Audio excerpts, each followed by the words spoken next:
So, first set of the new year for me. You know, they loved me so much last time that they put me on hold for 2 months. And I told them this is actually perfect because it's right next to like Valentine's Day, and just like every Valentine's Day, I'm still single. So I was like, this is a perfect time to do a Valentine's Day set. I got my bow tie on, dress for the date you want, not for the ones you don't get. But basically, I just recently elapsed my 2 years on dating apps, and they're the worst. If anybody's on them, you, for the most part, unless you're extremely hot, you know that.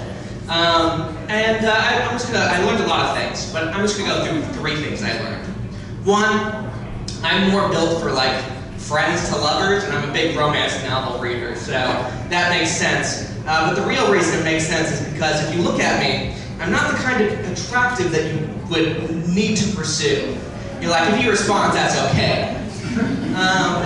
And if you think otherwise, then I fear that you might be attracted to Muppets, because I give strong Muppet energy. And I know Sabrina Carpenter was just on the Muppet Show, so maybe that's just getting a resurgence, so I'm really hoping for that. Number 2, you know, when they brought up, corporate America brought up quiet quitting, that was BS. But now I'm on dating apps and I'm like, you know, people are really quiet quitting these conversations by answering this one word. And I asked 2 questions, and that answer didn't answer any of them. And then I don't respond back, and they're like, you ghosted me. I'm like, no, you quiet ghosted me. So that's on them. They have their own narratives. You know how it is.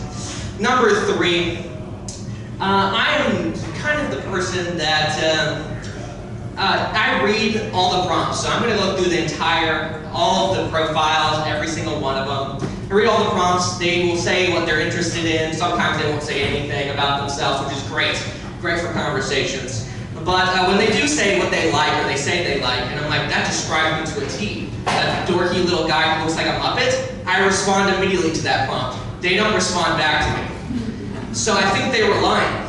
And what I realized eventually is, you know, I think they were looking for somebody that gives Muppet energy, but was also 6'2", and made a lot of money and was in finance with blue eyes. And I know that because they followed me on Instagram later, and they were dating somebody who was 6'2", was in finance and had blue eyes, but looked just like me, but 6'2", in finance and with blue eyes. Did give Muppet energy, he was attractive, so I really can't fault her for that. You gotta take the better option when you get it.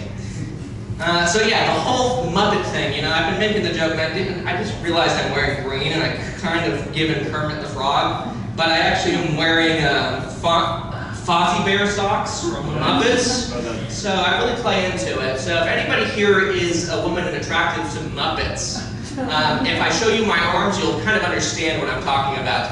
I'm going to be signing off here in just a second. I've recently got this new nickname that I've been working on. And you know, I'm the kind of guy who starts the nickname, and it never actually gets going because you don't start your own nicknames. Big thing I also am learning eventually. But I'm going to go by the nickname Arms Only a Muppet Lover Could Enjoy, because I go to the gym regularly, not gay, I don't think. Maybe. But I'm pretty sure that my arms look like Kermit the Frog's arms, and the way that they're like a white little noodle. I'll show you after the show if you want. My name is Madison Cockle. Feel free to follow me. I'm not going to tell you where. I'm going to walk out of